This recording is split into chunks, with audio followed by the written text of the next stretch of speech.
네, 반갑습니다. 또 몇 번 뵌 분들은 잘 아시겠지만 이제 하이탑에듀 대표원장 권혁주입니다. 반갑습니다. 네.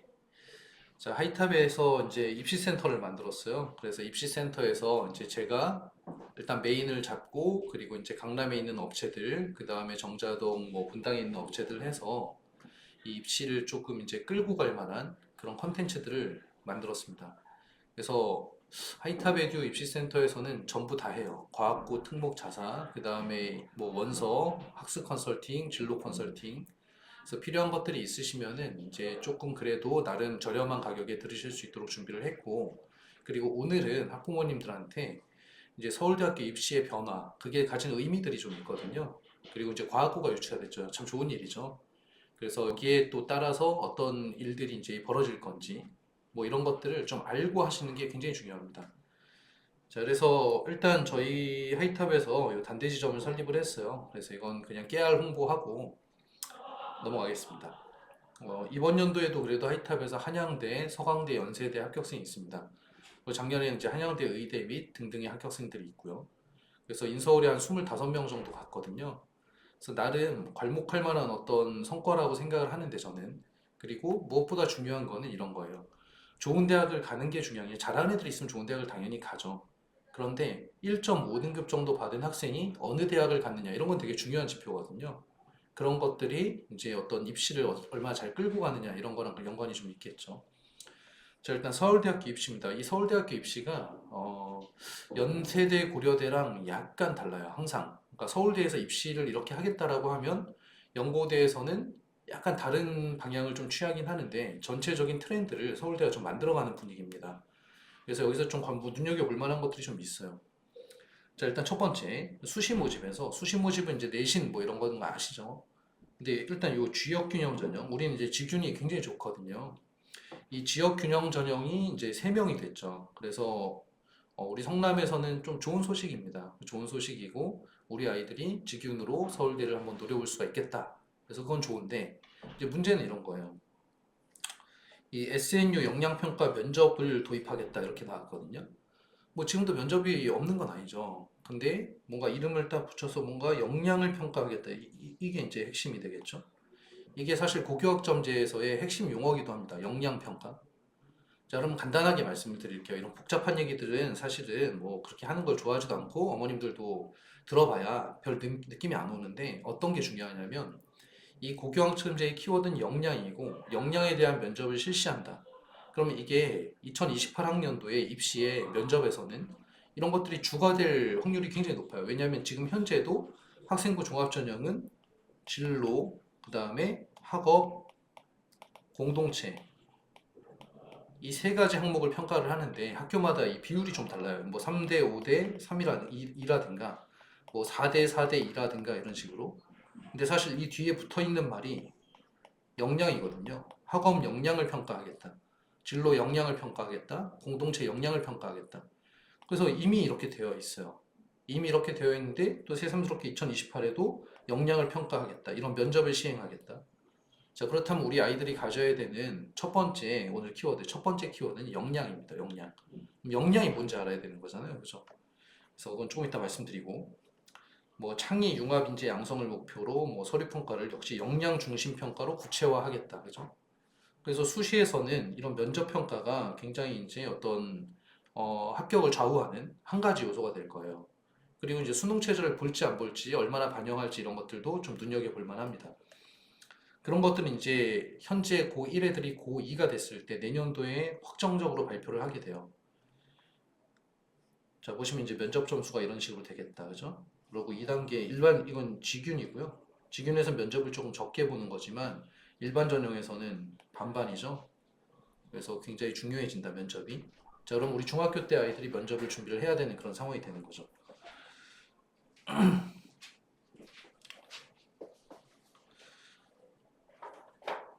그리고 또 이제 면접평가에서 면접평가, 그 다음에 서류를 볼 때 또 중요한 게 교과를 보는데 역시도 여기도 이제 키워드가 이거예요. 역량 중심의 평가를 하겠다. 그렇죠? 여기 뭐 별표 쳐놨죠, 이렇게. 이게 뭔지 제가 좀 이따 설명을 다시 한번 드릴게요. 자, 정시 모집을 보면은 정시 모집에서도 원래 정시는 수능으로 가는 거잖아요. 아마도 연고되는 수능 전략을 취할 것 같기도 한데 어쨌든 간에 교과 역량 평가를 점수를 40점을 넣겠다라는 거죠. 그러니까 그냥 수능만 잘해서는 받지 않겠다라는 어떤 그런 느낌이 좀 있는 거죠. 그래서 이런 것도 알고 계셔야 합니다. 그래서 서울대에서 지금 생각하는 게 이제 교과에 대한 역량 평가를 서류로도 하고 서류만으로는 부족하거든요. 왜냐하면 서류는 선생님들이 작성해 주는 거잖아요. 그럼 공평하지 않을 수 있고 그렇기 때문에 이제 면접까지 보는 거예요, 보통은. 자, 이거는 이제 정시에서의 점수 반영입니다. 그래서 정시에서도 교과 역량 평가를 실시해서 A 플러스를 받으면 40점을 줄 거고 C를 받으면 30점을 주겠다. 그래서 교과 역량이 뭔지 그런 얘기를 좀 들어야 되겠죠. 자, 수시는 3학년 1학기까지 반영하고 정시는 3학년 2학기까지 반영한다. 지금 3학년 2학기 버리는 학기들이거든요, 대부분 현재는. 근데 우리 올라가는 이제 초, 중, 등 학생들은 정시를 볼 거면 3학년 2학기까지도 생각을 해봐야 되는 그런 상황이 벌어지고 있습니다. 조금 요거는 좀 어려워진 거죠, 아이들이. 자, 역량 평가. 그죠? 탐침 질문을 하겠다 이런 거거든요. 탐침 질문을 하겠다. 그래서 면접 상황에서 요 이런 거잖아요. 이걸 자세히 설명하도록 유도하는 추가 질문을 한다. 그죠? 자신의 생각과 경험을. 자, 여기서 핵심이 하나 드러납니다. 뭐냐면 이 역량 평가를 예를 들어 컨설팅 업체에서 학생을 컨설팅을 해줘서 야 이렇게 해야 되는 거야. 그래서 뭐 예를 들어 그 주제를 가지고 어떤 뭐 생기부를 만들어냈다고 칠게요. 근데 그건 이제 자기가 한 게 아니기 때문에 사실은 물론 컨설턴트들도 당연히 이런 것들을 유도하게끔 할 겁니다. 이런 게 입시의 트렌드니까. 그죠? 그렇지만 자기가 생각이 없고 예를 들어 자기가 뭔가 고민을 해보지 않고 공부만 하는 학생들은 서울대를 가기가 좀 힘들어진다.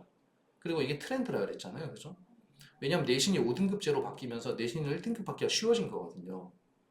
쉬워졌으니까 그거 말고 다른 거 가져와. 이런 느낌입니다. 그래서 이걸 다른 말로 표현을 하면 이게 자기 주도적인 어떤 학습이나 자기 주도적인 생기부를 만들어내는 거나 자기 주도적인 수행평가를 해내는 게 되겠죠.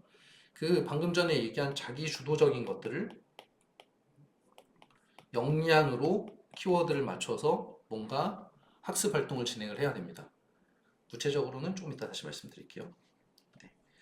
자, 이런 것들은 뭐 그냥 한번 읽어보시면 되고 자료 받으시면 네.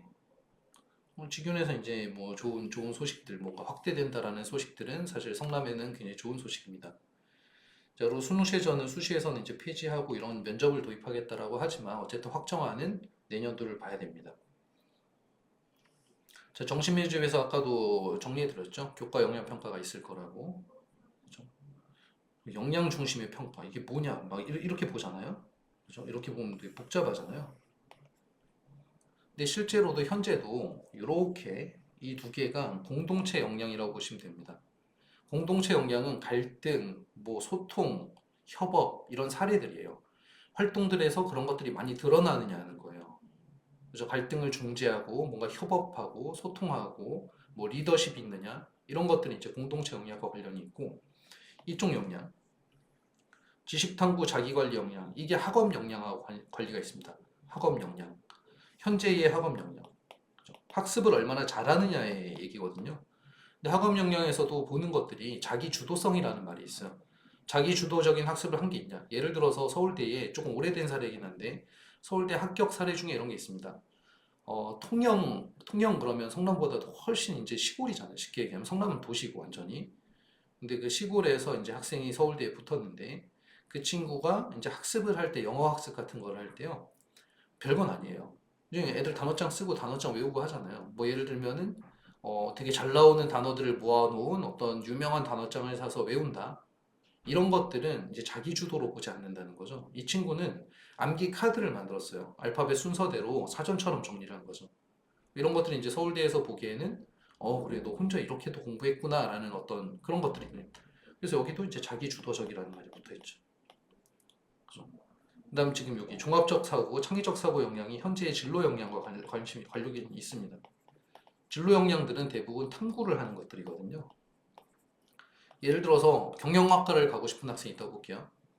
경영학과를 가고 싶은 학생이 경영에 대한 많은 키워드들이 있죠. 뭐 예를 들면은 뭐 독점적 기업도 있을 수 있고 뭐 재벌 대물림도 있을 수 있고 자본주의와 사회주의도 있을 수가 있고 여러 가지 생각해 볼 만한 것들이 많습니다. 그리고 최근에는 이제 코인도 있을 수 있고 AI도 있을 수 있고 그죠? 그런 것들을 교과목을 공부하면서 세특과 진로 활동, 동아리 활동 등에서 얼마나 탐구했느냐 얘기거든요. 그리고 현재도 그렇게 하고 있어요. 그래서 이 세 개, 이건 공동체 역량이라고 했죠.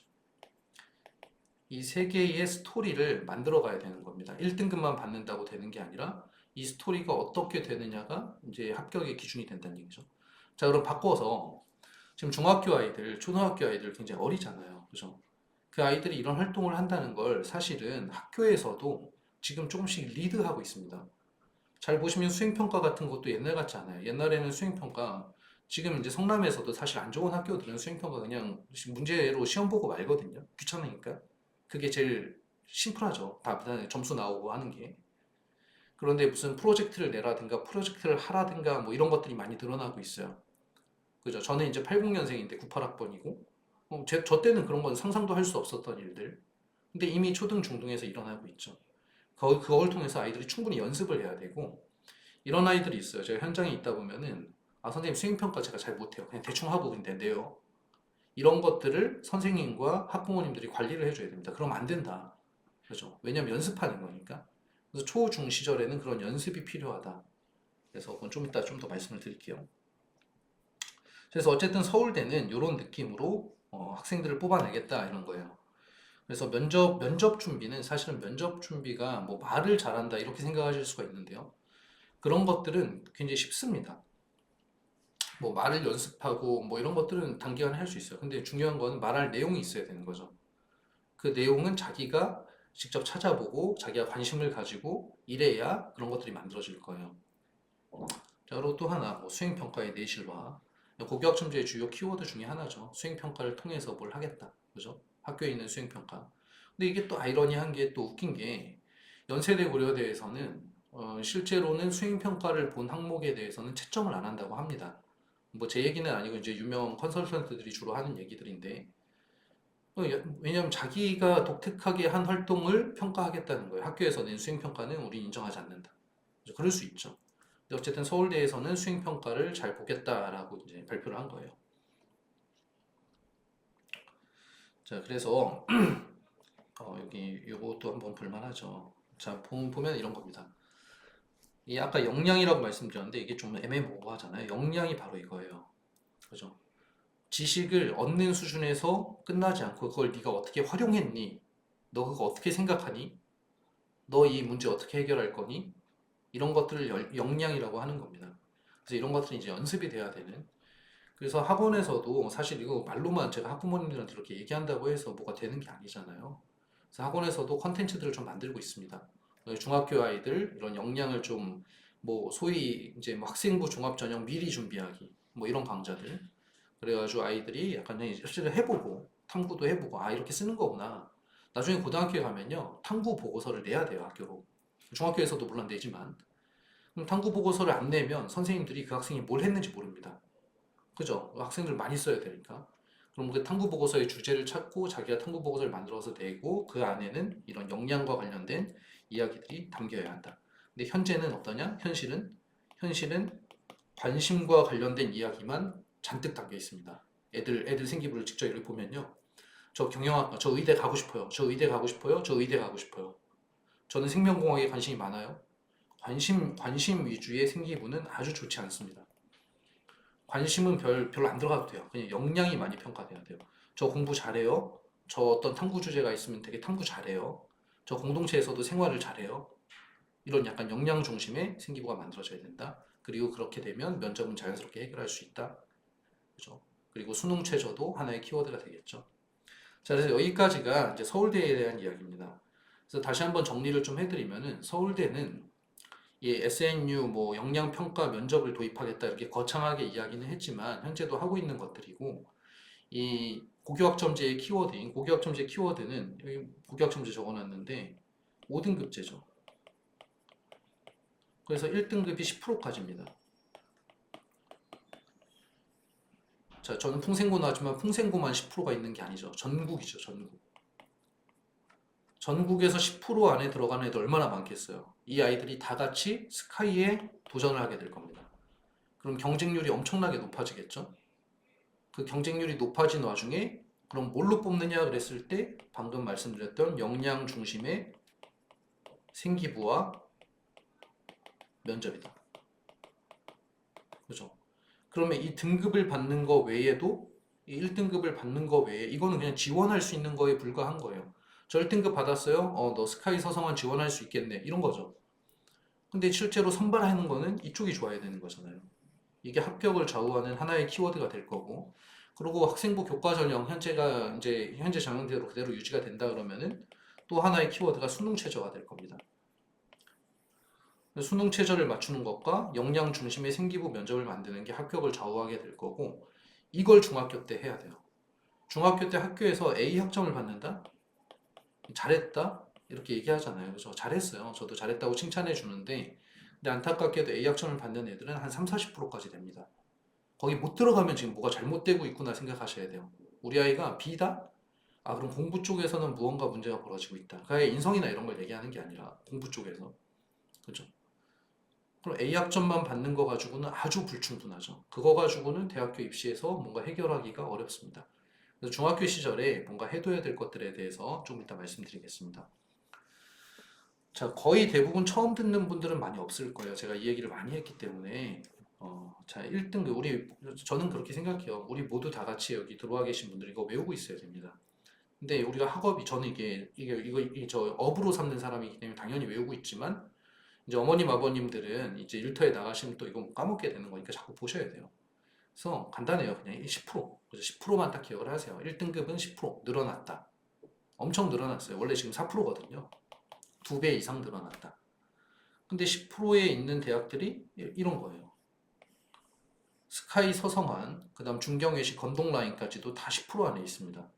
그럼 그 중에 누구는 스카이를 갈 거고, 누구는 건동라인을 갈 거고, 혹은 누구는 건동라인도 못 갈 거예요. 그거를 결정하는 게 아까 말씀드렸던 생기부와 면접이 된다. 그래서 그 부분을 반드시 챙겨야 된다. 그리고 또 중학교 때 연습해야 될 거 있습니다. 초중 시절에 이거 연습해 놔야 돼요. 자, 성일고등학교 같은 경우가 일찌감치 이 평가 확대란 얘기가 없을 때도 논술형 평가 비율이 높았습니다. 근데 효성고보다 성일고가 더 높았어요. 근데 올 객관식인 학교도 있었거든요. 풍생고 같이. 근데 요거를 못 쓰게 되면 앞으로는 내신을 받기가 좀 어려워진다. 논술형 평가와 서술형 평가는 좀 다른 겁니다.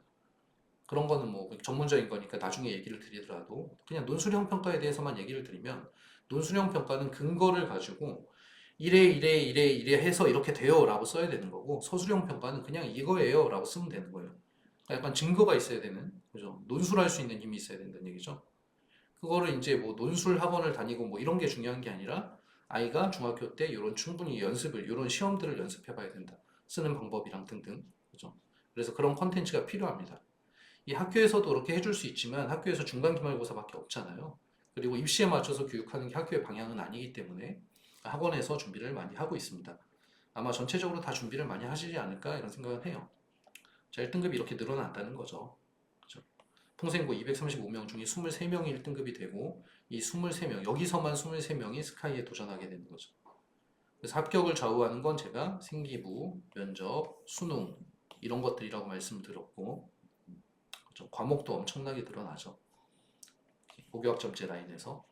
근데 과목이 늘어나는 건 사실 현장에서는 어머님, 아버님이 걱정하실 정도는 아니에요. 오히려 예를 들어서 의대를 가고 싶은데 이 과목이 개설이 안 돼 있다. 이런 건 이제 문제가 되죠. 이거 듣고 싶은 과목이 있는데 개설이 안 돼요. 이 학교는. 그래서 이 고등학교가 처음에 할 때 과정 편제표를 발표를 합니다. 고등학교 할 때.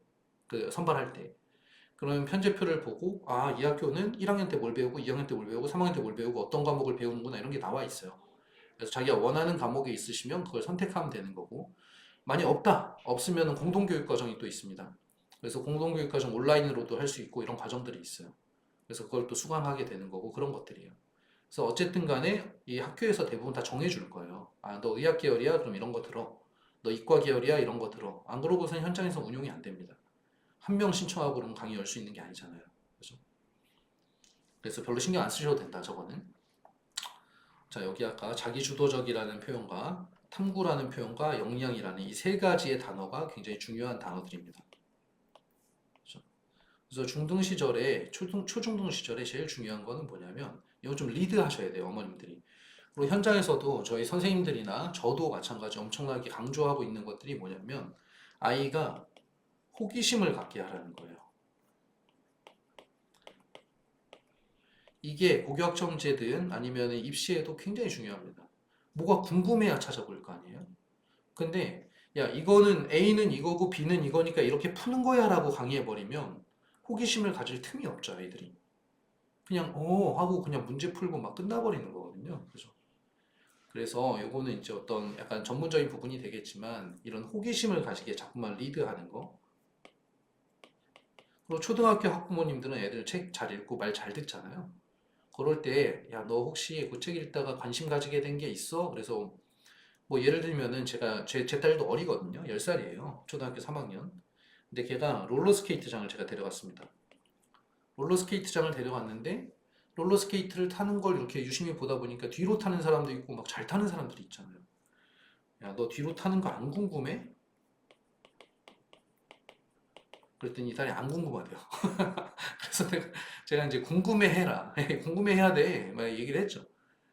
그래서 너 이거 한번 찾아보자. 아빠 유튜브 열어줄게. 너 이거 찾아봐봐. 그래서 탐구 보고서 작성해서 내면 내가 1,000원 줄게. 이랬어요. 약간 이런 것들이 학부모님들이 리드해 줄 수 있는 부분들입니다. 맞죠? 그리고 사실 학부모님들도 관심 가지고 공부하시면 굉장히 할 수 있는 것들이 많아요. 혹은 이제 과학이나 사회 공부를 할 때, 학교에서 수행평가 같은 거 할 때도 그냥 뭐 하나 이렇게 한번 들여다보세요. 들여다보면 꽤 내용들이 괜찮거든요. 그러면 여유가 되시면 그런 것들도 같이 좀 이렇게 해보고, 이게 중요하다는 것만 꼭 알아두시고 중요해서 해야 된다는 것도 알아두십시오. 그래서 자기 주도적인 성향, 탐구의 성향, 그다음 역량을 길러낸다. 여기에 전체 키워드는 저는 호기심이라고 생각합니다. 호기심이 있으면 자기 주도적인 탐구 역량이 생길 수 있어요. 자, 이런 거예요. 이런 생기부를 적어야 되는 거죠, 아이가 나중에. 그렇죠? 수업을 들으며 배운 세포호흡과 강화성의 과정을 각각의 단계별로 구분하여 정리한 내용을 제출함. 그죠? 한번 볼게요. 해당 과정, TCA 회로, 그 다음에 산화적 인산화로 구성되는 세포 호흡 과정과 명반응, 암반응으로 구성되는 광합성 과정에서 생성물 비교해 설명함. 해당 과정과 켈빈 회로, 각 회로의 유기적인 관계를 연결해 깊이 있게 탐구하는 모습을 보임. 이렇게 나왔는데 여기까지 읽으면서 어떤 생각이 드시나요, 어머님들은? 일단 조금 아쉬운 얘기를 먼저 하면 아쉬운 얘기. 이게 뭘 궁금해 했는지 모르겠어요, 아이가. 그죠? 예를 들어 말만 조금 바꿔도 수업을 들으며 아이가 세포호흡과 광합성의 과정을 왜 정리했는지가 있었으면 좋겠다는 거죠. 왜 하필 그걸 갖다가 탐구 주제로 잡았을까? 그렇죠? 보통 수행평가였을 확률이 높아요, 지금. 왜가 없으니까. 그래서 그런 왜 같은 것들 탐구 보고서를 만들어서 제출하는 겁니다. 선생님, 제가 세포 광합성이니까 약간 식물이라 그럴게요. 식물을 보다가 약간 식물이 자라는 게 너무 신기해요. 우리 집에 있는 식물이 꽃을 피웠어요. 신기해요. 분명히 우리 집은 실내에 있는데 얘는 겨울인 걸 어떻게 알았을까? 집은 따뜻한데. 봄이 온 걸 어떻게 알았을까? 겨울이 지나고. 그래서 혹시 이런 것들이 DNA에 혹시 입력되어 있나? 이런 게 궁금해진 거예요. 예를 들어. 그러면은 그래 나 그럼 DNA랑 관련해서 DNA에 그런 정보가 있는지 한번 찾아보겠어. 그럼 무슨 책을 읽으면 좋을까? 또 탐구하는 거예요. 뭐 책을 읽든 논문을 읽든 찾아내는 거죠. 와, 이렇구나. DNA에는 이런 정보가 있구나. 그래서 그런 것들을 호기심 있게 탐구하였음 이런 내용이었잖아요. 만약 이거 교과서에 있는 되게 뻔한 내용들이거든요. 그럼 좀 특이하죠, 아이가. 그죠? 특별하죠. 특이하다기보다는 그냥 공부만 한 느낌은 좀 안 들잖아요. 그죠? 그래서 제가 학생들한테 생기부 컨설팅 할 때 그럽니다. 수업을 들으면서 항상 생각을 해라. 뭘 탐구 주제로 할 건가? 갑자기 뜬금없는 걸 하는 게 아니라 수업을 듣다가 네가 관심이 가지는 게 생길 수 있고 선생님이 뭘 얘기하시는데 저거 뭐지? 이거 한번 해볼까? 이런 생각이 들 수도 있잖아요. 그죠? 그래야 일단 호기심을 갖고 찾아야 그 다음이 시작입니다. 그 다음은 기술적인 내용들이에요. 다른 과목과 연계해서 융합적 탐구를 해야 된다. 그다음 깊이 있게 들어가서 2단계 탐구를 해야 된다. 이런 것들은 그냥 그 다음에 기술적인 부분들입니다. 그런 건 어렵지 않아요. 그래서 호기심 다시 한번 얘기를 드리겠습니다. 지금 초중이니까요. 제가 설명해 드리는 대상들이 그래서 학생들이 호기심을 갖게끔 했으면 좋겠다. 입시에서 필요한 건 이런 것들입니다. 자, 그래서 구간별로 이렇게 대학들을 가게 되는 거고, 여기서 생기부가 좋으면 이제 이런 좋은 대학을 갈 수 있는 거고, 생기부랑 면접을 잘하면. 안 그러면은 아까 경쟁률이 높아진다 그랬잖아요. 다 떨어지겠죠. 6개 원서 다 떨어질 수도 있어요. 나 1등급인데, 자기 생기부가 사실 별로 안 좋아요. 그리고 그러니까 경쟁자들에 비해서 뭐 수능 성적도 잘 안 나오는 상황이에요. 그런데 1등급이면은 당연히 스카이란 지원을 할 수가 있어요. 가는 게 맞고. 그래서 스카이 서성 안에 6개 원서를 씁니다. 그럼 다 떨어지는 거예요. 경쟁자를 뚫을 수가 없으니까. 그죠? 육광탈 이런 얘기들 들어보시죠? 그래서 대학교 입시 결과가 좋아지려면은 제가 방금 말한 아까부터 계속 말하고 있는 이 생기부, 자기주도적 탐구 역량, 수능 시험 이런 것들이 필요하다. 이걸 준비해야 된다. 이걸 준비하는 거는 고등학교 와서도 할 수 있지만 초, 중 시절에도 어느 정도의 기반은 만들 수 있다. 이렇게 설명을 드릴게요. 특히 수능 관련돼서는 영어학원 다니시면 영어학원에서 이제 고등학교 모의고사를 볼 거예요. 그죠? 고등학교 1학년 모의고사를 본다느니 고등학교 2학년 모의고사를 본다느니 하겠죠. 그리고 저희 하이탐 유명성 학원에서도 중학생이 되면 이제 고등학교 모의고사를 볼 겁니다. 그게 수능 준비죠. 그죠? 그럼 영어는 좀 해결이 되는 것 같아요. 제가 볼 때. 열심히 따라가면 컨텐츠가 있으니까. 근데 수학 같은 경우는 할 수가 없어요. 수학 진도가 나가야 되는 과목이고, 과학도 마찬가지, 사회탐구도 마찬가지, 좀 진도가 나가야 되는 과목이죠. 그러니까 미리 하기가 되게 어렵습니다. 근데 국어는 또 미리 할 수가 있어요. 국어. 근데 문제는 이제 국어 학원도 많이 없고, 국어 학원도 초중 시절에는 대부분 논술이나 이런 쪽으로 많이 진행을 합니다. 보통 중학교 2, 3학년이 되면은 저는 수능 시험 준비해야 된다고 생각해요. 뭐 논술 더 하는 건 별 의미가 없어요. 제가 볼 때. 그래서 수능 시험을 어제도 제가 컨설팅을 했는데 수능 시험 준비를 시키십시오라고 얘기를 했습니다. 중학교 2학년 때부터 국어에 대해서. 똑같이 영어랑 그러니까 중학교 3학년쯤 되면 고1 모의고사도 치르고 몇 문제가 나오는지도 알고 그죠? 아쉬운 경우가 너무 많아요 현장에서 아이들. 아 이번에도 의대, 치대 다 붙었는데 수능 최저 못 맞춰서 떨어지고 이런 경우도 되게 많습니다. 꼭 그것뿐만이 아니더라도 그래서 굉장히 중요하다는 거 알고 계시고 또 하나 아실지 모르겠지만 고교학점제에서 수능 시험에서는 통합과학과 통합사회로 시험을 봅니다. 이게 뭐냐면 고등학교 1학년 거예요. 고1 걸로 수능을 보겠다는 거예요. 고등학교 2학년 게 물리원, 화학원, 뭐 생명원, 경제, 경제, 그다음에 세계사, 뭐 윤리, 뭐 이런 것들인데 그런 것들로 안 보겠다는 거예요, 수능 시험을. 고1 걸로만 보겠다. 그러면 이걸 아직 지금 현재 고1들이 고교학점제 1세대잖아요. 그러니까 수능 시험이 아직 안 나왔어요. 출제가 안 됐지만 사실은 이 저랑 지금 설명회를 하고 있는 학부모님들한테는 굉장히 좋은 소식일 수 있습니다. 왜냐하면 고1 과학, 수학, 사회는 미리 선행할 수가 있어요. 고등학교 1학년 건. 중학교 시절에. 이미 광풍이에요. 다른 지역들은. 그래서 이거를 선행을 하고 수능 공부까지 한다. 근데 문제는 수능 공부가 아직 안 나왔어요. 그죠? 1세대가 시험을 안 봤으니까. 근데 깊이 있게 공부하면 되겠죠. 그죠? 그래서 이런 것들을 중학교 시절에 충분히 할 수 있다. 그래서 하이탑 지금 초중등 본관 하대원점에서는 이번에 과학 강의를 개설합니다. 과학 강의 그동안에 니즈가 있는 분도 있었지만 제가 몇 번 시도했는데 열리지가 않더라고요. 거기까지 해야 돼? 이런 생각이실 수 있죠. 저는 충분히 이해는 하는데 우리 전국 단위의 경쟁에서 조금 더 잘하기 위해서는 중학교 때 그런 것들을 해두면 좋습니다. 애들 시간 많을 때. 그래서 여는 강좌예요. 그래서 관심 가지시고 필요하신 분들은 아마 다니게 되면 고1 과학까지 배우고 고등학교로 올라갈 거예요. 최소. 그럼 고1 과학들 잘 연습해가지고 수능 시험 준비도 될 수 있게 하면 좋을 것 같습니다. 자, 자사 특목은 제가 막 자세하게 설명드리지는 않을 거예요. 다만 지금 과학고가 이제 성남에 유치가 되고 현재 중학교 2학년 학생들이 첫 번째죠. 첫 번째 들어갈 수 있는 그거죠. 그리고 과학고들은 이 지역 균형 전형이 있습니다. 항상 만들면. 그러니까 성남시 아이들은 좀 더 혜택을 보고 들어갈 거예요. 그러니까 우리한테는 절호의 찬스기도 하죠. 그럼 과학고가 입시를 어떻게 치르는지를 알아야 준비를 할 거잖아요. 그리고 하이탑 에듀 초중등 본원에서는 지금 중2 하이탑반부터는 자사 특목 준비를 시키고 있습니다. 과학고랑. 그렇죠? 그래서 이 자사 특목에 대해서 어느 정도 알아야 좋죠. 성남시 지역인재 전형 현재 약 40%의 지역 학생 우선 선발권 요구 중. 될 거라고 봐요.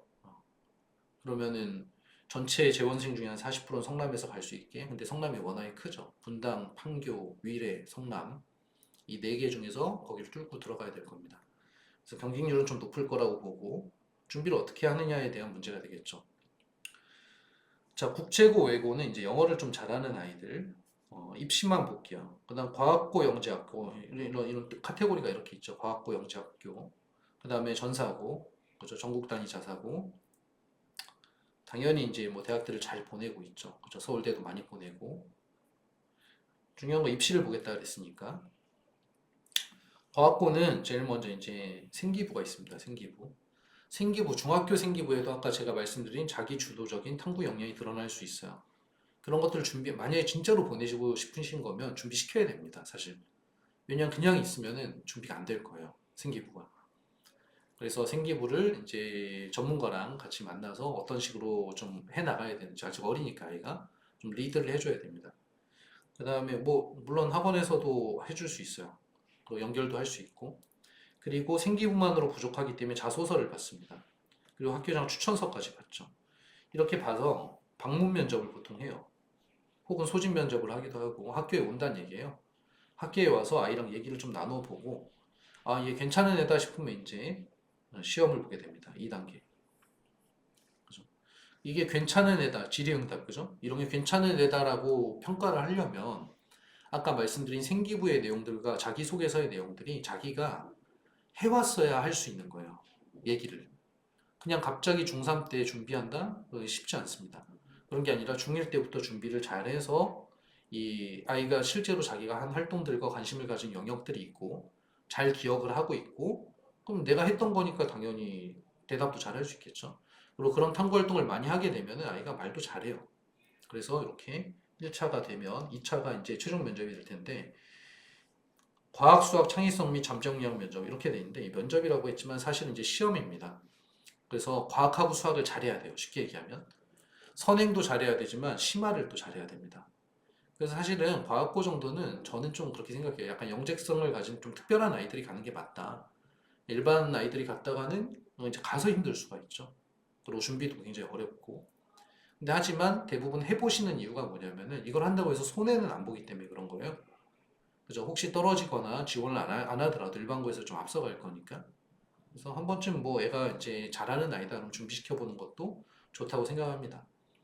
자, 영재고는 이제 영재여야 된다고 저는 생각을 하고요. 그리고 국제고랑 이제 외고가 있는데 여기는 이제 영어 성적만 보죠.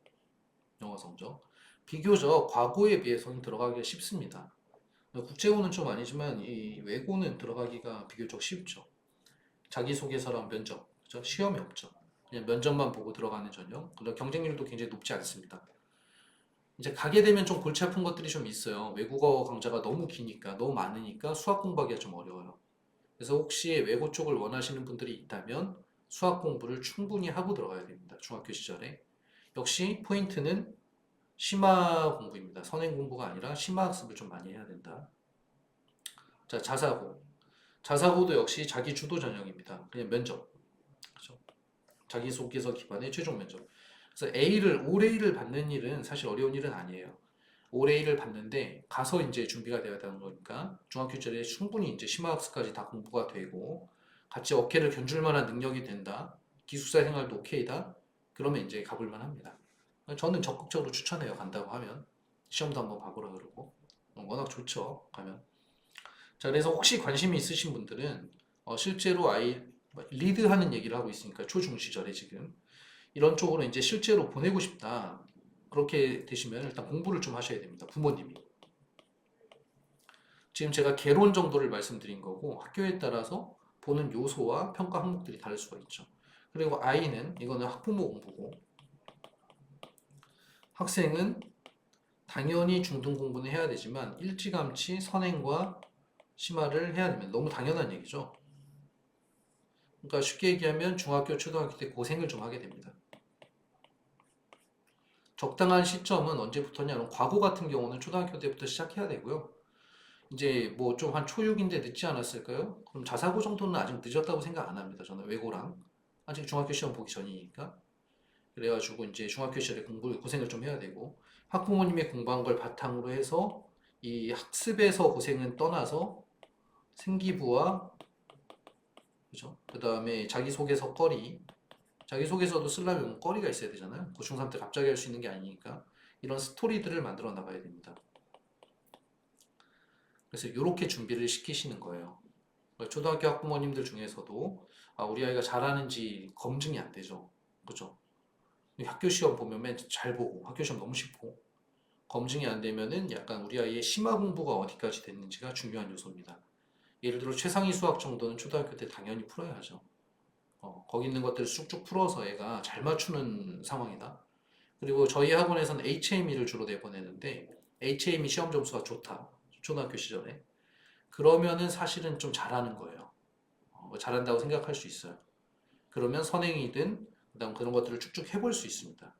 그래서 저희 하이탑반 시그니처인데 하이탑반에서는 한 고등학교 2학년 정도까지는 공부를 시키죠.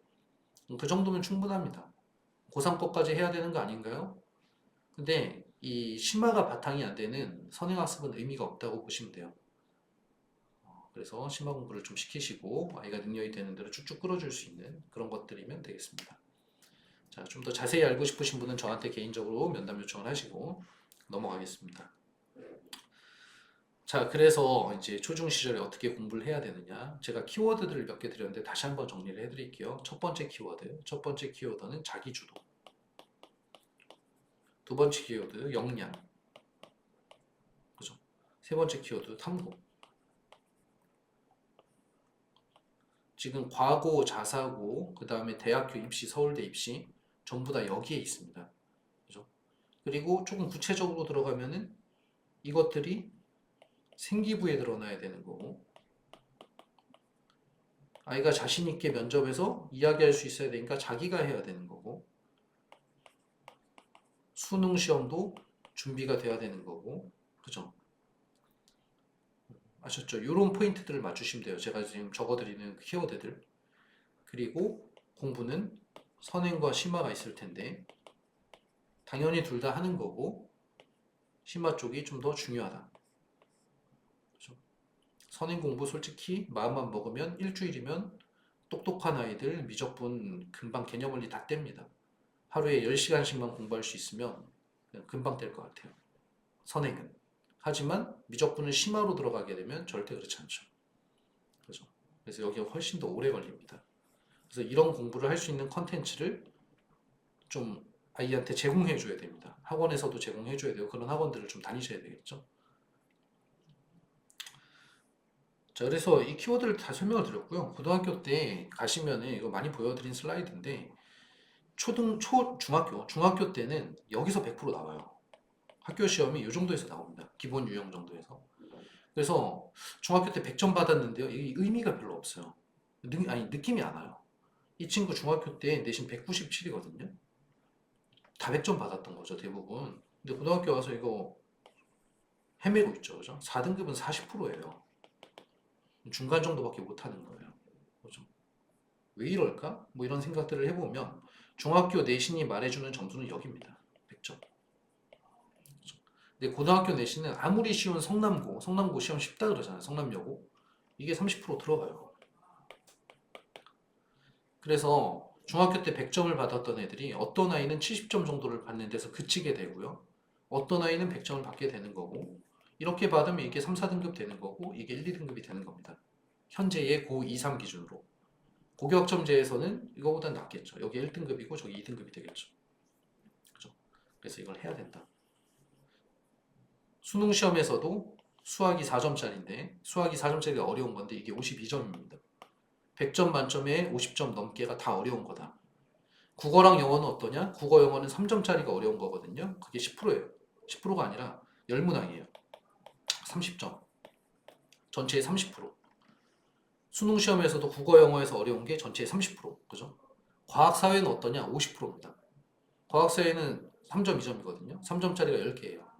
그러니까 모든 시험이 심화 쪽에 많이 맞춰져 있어요. 근데 중학교 시험이 쉬우니까 어떤 아이가 이래요. 그래서 제가 어머님도 이 현장은 사례입니다. 그냥 어머니가 애가 중학교 때 잘했대요.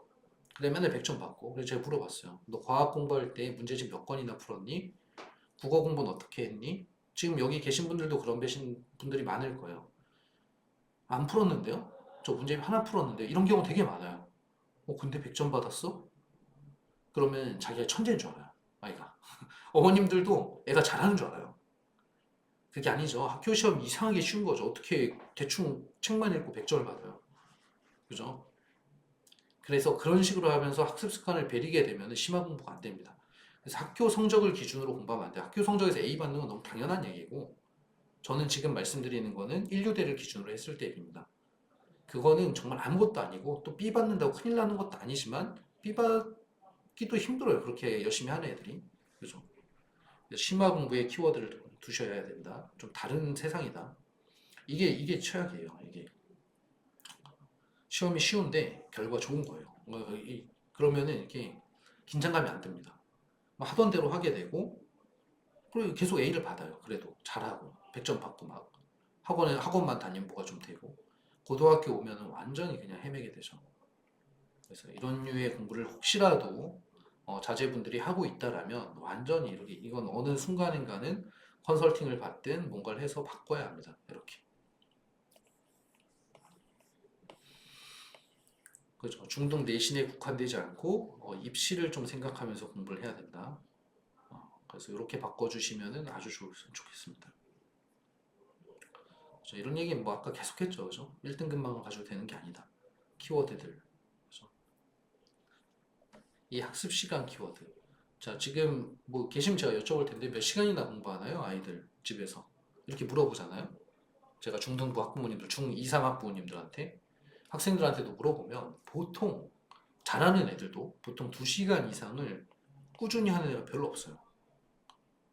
대부분은 다 수학학원 숙제, 영어학원 숙제에 국한됩니다. 내신 기간이 아니면 이러고 끝이에요. 신서유기 끝 나오는 것처럼 공부가 끝나는 거죠. 이렇게. 그죠? 이렇게 공부하면 그러면 안 돼요. 그죠? 그렇게 되면 안 됩니다. 제가 조금 이따 로드맵을 드릴게요. 공부는 시간으로 하는 거예요. 시간으로. 매일 어떤 학생이 2시간 정도를 더 했다 그러는데 그게 1년만 쌓여도 700시간 차이가 나고, 700시간이면 고등학교 3년간에 고1에서 고3까지 수학을 다 볼 수 있는 시간입니다. 이게 근데 1년만 차이가 나는 게 아니라 계속 차이가 나잖아요. 이게 웃긴 게 자사특목고, 그다음 과학고, 이런 머리 좋고 잘하는 애들이 일반고 애들보다 공부를 더 많이 해요. 이게 문제인 거예요. 못 따라가는 거죠. 그죠? 그래서 이 중학교 시절부터 이런 것들을 좀 신경을 쓰셔야 됩니다. 학습의 과정들. 그죠? 자, 그래서 이런 얘기들은 이제 좀 넘어가고 제가 핵심을 좀 말씀드릴게요. 뭐냐면은, 이 제가 지금 말씀드리려고 하는 거는 중학교 시절에 공부량이거든요. 공부량. 이제 이렇게 가시는 게 맞습니다. 항상 매일매일의 공부 시간 중에 한 가지만 지키세요. 자기 주도 학습 시간이 있어야 돼요. 그리고 숙제하는 시간이 있는 거고요. 숙제는 학원 숙제가 될 수도 있고 학교 숙제가 될 수도 있겠죠. 이걸 정성껏 하는 시간이 있어야 되고, 두 번째, 자기 주도 학습하는 시간이 있어야 합니다. 그래서 이걸 딱 정해 놓는 거예요. 1시간이면 1시간, 2시간이면 2시간. 아이의 상황에 따라서. 만약에 아이가 굉장히 높은 수준의 공부를 하고 있다 그러면 시간이 별로 없을 거거든요. 그럼 좀 짧게 잡아주고, 아이가 뭐 쉬운 거 배우고 있다 그러면 시간이 좀 많을 거예요. 그럼 좀 길게 잡아주고. 그래서 이 두 가지를 매일매일 세팅을 딱 하는 겁니다. 그래서 어제 제가 학습 컨설팅을 하나 했는데요. 중등부. 아이를 보니까 이런 상황이더라고요. 전 그럴 줄 알았어요. 하도 애들 많이 봐서. 자, 영어학원 갔다 왔는데, 이대로네요. 월요일날 영어학원 갑니다. 근데 갔다 와서 수학 숙제를 한대요. 반대였죠. 수학학원 다니고. 어쨌든.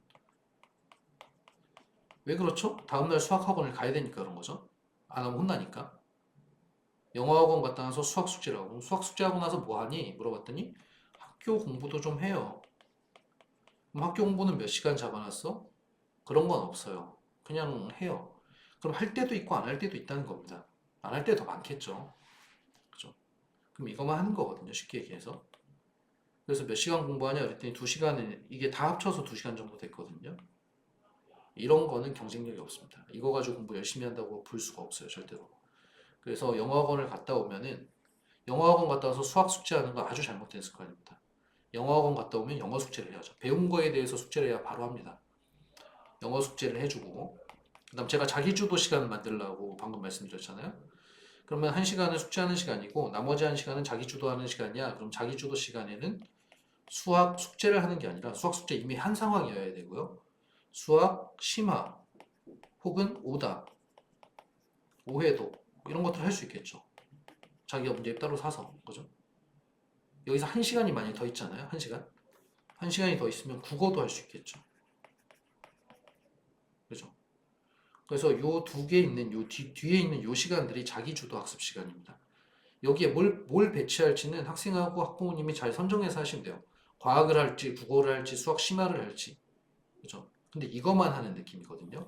그나마도 맨날 밀려서. 영어학원 갔다 왔는데 수학 숙제하고 있고, 수학학원 갔다 왔는데 영어 숙제하고 있고. 그죠? 실제로 그러시죠. 그래서 그렇게 되면 안 됩니다. 이게 안타깝지만, 그렇게 공부를 해도 학교에서 내신 성적 잘 나와요, 중학교 애들이. 그러니까 어머님들 착각을 하고 학생도 착각을 하는데, 제가 그래도 입시 경험은 엄청 많을 거 아니에요? 그죠? 제가 여태까지 봤을 때 인류대에 가는 아이들, 스카이급에 가는 아이들은 중학교 때 그렇게 2시간 숙제만 깔짝깔짝 이렇게 하지 않았어요, 절대로. 또 지금 되돌아서 생각을 해보니 제가 이제 이런 설명을 하면서 되돌아서 항상 생각을 해보는데 아, 걔네가 그때 어느 정도나 공부했지? 이렇게 생각을 해보면요. 엄마들이 맨날 애가 앉아서 막 큰일이다, 자야 된다, 새벽 한두 시까지 공부한다, 이런 고민들을 털어놓으셨었거든요. 그죠? 그래서 그런 아이들이 인서울을 가고 스카이를 간다. 왜냐하면 간단하죠. 되게 공평한 거고 되게 간단한 건데 이겁니다. 학습 시간이 오랫동안 축적이 되면은 그걸 따라갈 수가 없어요. 순간의 어떤 재능으로. 그렇죠? 그래서 최대한 많이 하면 좋은데 근데 어쨌든 간에 너무 이제 그게 습관이 들기 어려우니까 일단 요 얘기를 먼저 하고 자 이렇게 기억하세요. 영어학원 갔다 오면 영어 숙제 플러스 알파 플러스 알파는 수학 심화 혹은 수학 오답 오해도 혹은 국어 공부 이런 것들로 편성이 되면 됩니다. 수학학원 갔다 와서 수학 숙제 그리고 내일 영어학원 가야 되니까 영어도 다시 한번 보고 영어 복습 수학 심화 그죠? 그래서 한 12시쯤 되면은 이제 공부가 마무리된다 그러면은 그 다음에 남는 시간에 좀 책 좀 읽다가 자는 스케줄. 선생님 너무 이상적이에요. 선생님 안 키워보셔서 모르셔서 그래요. 맞습니다. 저 아직 거기까지 못 키워봤는데 근데 문제는 뭐냐면은 제가 키워보진 않았지만 그 아이들을 되게 많이 봤잖아요. 인류대 가는 친구들 중학교 때 유튜브 보고 그러지 않아요. 절대 그 애들 좀 못 봤어요. 그런 애들. 유튜브 보고 무슨 뭐 게임하고 뭐 별로 관심 없어요. 그런데 그냥 허덕허덕 하다 잠드는 느낌이거든요. 그죠? 근데 그런 아이들이 인류대를 갔다는 것만 기억을 하시면 되겠습니다. 그다음 토요일, 일요일 날은 약간 여유가 있죠. 그래도 이때 국어, 사회, 과학 공부, 그죠? 아까 탐구 활동 같은 것도 혹시 가이드 해줄 수 있으면 해보면 참 좋습니다. 아마 서적도 있을 거예요. 그런 걸 연습하는 서적들. 자, 그다음 TV도 좀 볼 수 있게 해주고 아직 어린 아이들은. 그래서 이런 식으로 좀 이렇게 끌고 가는 게 좋습니다. 더 하면 좋은데 물론 대가를 치러야 돼요. 과학고나 자사고 관련 여기가 많아지겠죠. 그죠? 더 하면 좋은데 좀 평범한 수준에서 리드해 간다 그러면 이런 정도의 공부 시간이 확보가 되면은 그래도 꽤나 해볼 만한 상황이 될 겁니다. 고등학교에 가서. 결국 공부는 고등학교 일반고를 가게 되면 고등학교 때 결정이 되는 거예요. 근데 여기가 갈수록 무너지는 느낌이거든요. 여기는 이렇게 잘 하다가요. 애가 잘 따르니까 말을 점점 이상해지는 거예요. 점점 이렇게. 학교에서 막 숙제하고 있고. 근데 내신은 잘해요. 이러다 고등학교 오면 큰일 납니다. 네. 그래서 그렇게 리드를 해주셔라 이렇게. 자 마지막 슬라이드입니다. 오랫동안 들어주셔서 고맙습니다. 일단 오늘 서울대 입시에 대해서 얘기했고요. 서울대 입시의 흐름, 그죠? 입시의 흐름. 결국에 국교학점이랑 연결이 좀 되어 있죠. 그죠? 아, 그러면 중학교 때 이런 거 시켜야겠는데? 뭘 시키지? 이런 고민이 되실 것 같아요. 뭘 어떻게 해야 되지? 학원에서 만들어 볼게요. 학원에서 저런 것들을, 물론 현장에서도 이미 그 논수령 평가, 그 다음에 탐구를 어떻게 해볼까? 이런 얘기들은, 이런 컨텐츠들은 마련을 해놨습니다. 근데 조금 더 계속 연구하면서 좀 이렇게 좋은 컨텐츠들 만들어 가고요. 어쨌든 어머님들 내용을 좀 알고 계시고요. 그리고 학습 습관을 형성하는 거는 이거는 이제 어머님들이 같이 하셔야 할 수 있는 일입니다. 그렇죠? 그래서 타이밍을 한번 잡으셔서 어머님들이 대부분 많으실 거예요. 보통 이래요. 보통 제가 이제 어머님들 상담 많이 하니까 해보면 이래요. 이제 잔소리를 하다 안 되니까 아버지를 부릅니다. 그럼 아버지가 한번 따끔하게 얘기해요, 아이를. 그러고 관찰을 좀 하세요. 하지만 아버지도 일을 해야 되잖아요. 그럼 애가 또 돌아가거든요, 그렇게. 그럼 또 엄마가 잔소리해요. 또 그러다 아버지가 화를 냅니다. 아, 다 끊어버려. 그래, 학원 끊는데요. 이런 식으로 되죠, 보통. 학원 옮긴다, 끊는다. 그리고 다시 옵니다. 이게 계속 반복되는데, 이렇게 가지 마세요. 이렇게 가지 마시고, 제일 중요한 건 이겁니다. 저는 현장에서 제가 이 어머님들 고민을 듣고, 아, 이렇게 한번 해보십시오 해가지고, 좀 좋은 결과가 난 경우도 되게 많아요. 뭐냐면, 일단 기본적으로 아이를 믿어줘야 됩니다. 아, 근데 선생님, 믿을 수 없는 행동만 하는데 어떻게 믿어요? 이렇게 하거든요. 제가 믿으라는 건 행동을 믿으라는 게 아니에요. 그 아이의 가능성, 잠재력, 우리 아이가 할 수 있다라는 믿음. 이거는 기본적으로 깔려 있어야 됩니다. 행동을 떠나서. 그래야 아이한테 말이 먹혀요. 저는 모든 아이들이 다 저 서울대 갈게요. 그럼 저 비웃지 않아요. 갈 수 있어. 근데 언제 가느냐의 문제야. 그쵸? 재수하고 삼수하고 그럼 갈 수 있잖아요. 근데 자기가 하려고 하면 할 수 있거든요. 이 가능성에 대한 리스펙트를 가지고 나서는 하실 말씀이 있을 때는 진지하게 하세요. 진지한 자리에서. 그냥 갑작스럽게 야, 너 그거 하지 말랬지 이렇게 하지 마시고 진지하게 자리를 만들어서 우리가 진지하게 한번 고민을 같이 해보자 하고 얘기를 시작하셔야 됩니다. 리스펙트가 깔려있는 선에서. 그렇게 하면 아이들은 엄마가 아빠가 나를 사랑하고 나를 존중해주는 느낌에서는 어지간하면은 또 마음을 돌리고 또 한번 해보려고 그러고 그래요. 잘한 거 칭찬해주고 또 못한 거 다시 한번 얘기해주고 원장 선생님하고 컨설팅도 좀 받게 해주고 이러면서 왔다 갔다 하다 보면은 어느샌가 이제 좀 몸에 습관이 붙을 거고요. 그죠? 우리 아이가 착하다. 우리 아이가 되게 선생님 저희 아이는 공부를 많이 하는데 진짜 많이 하거든요. 근데 점수가 안 나와요. 이런 경우 많잖아요.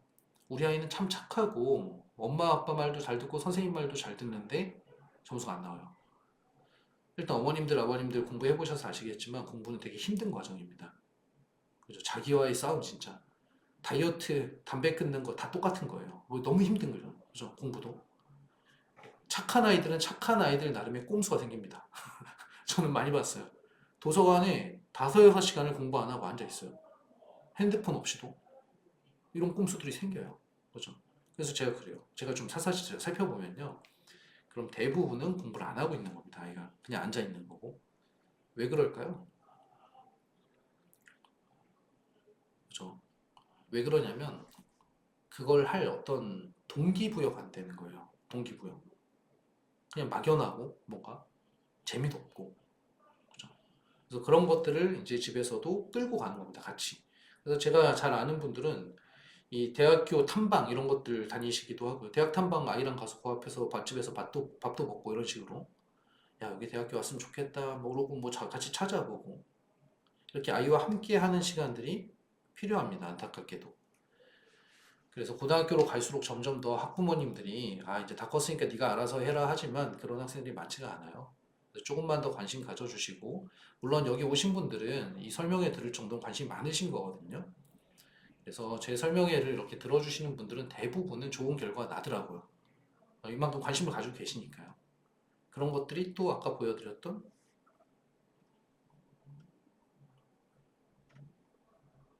음,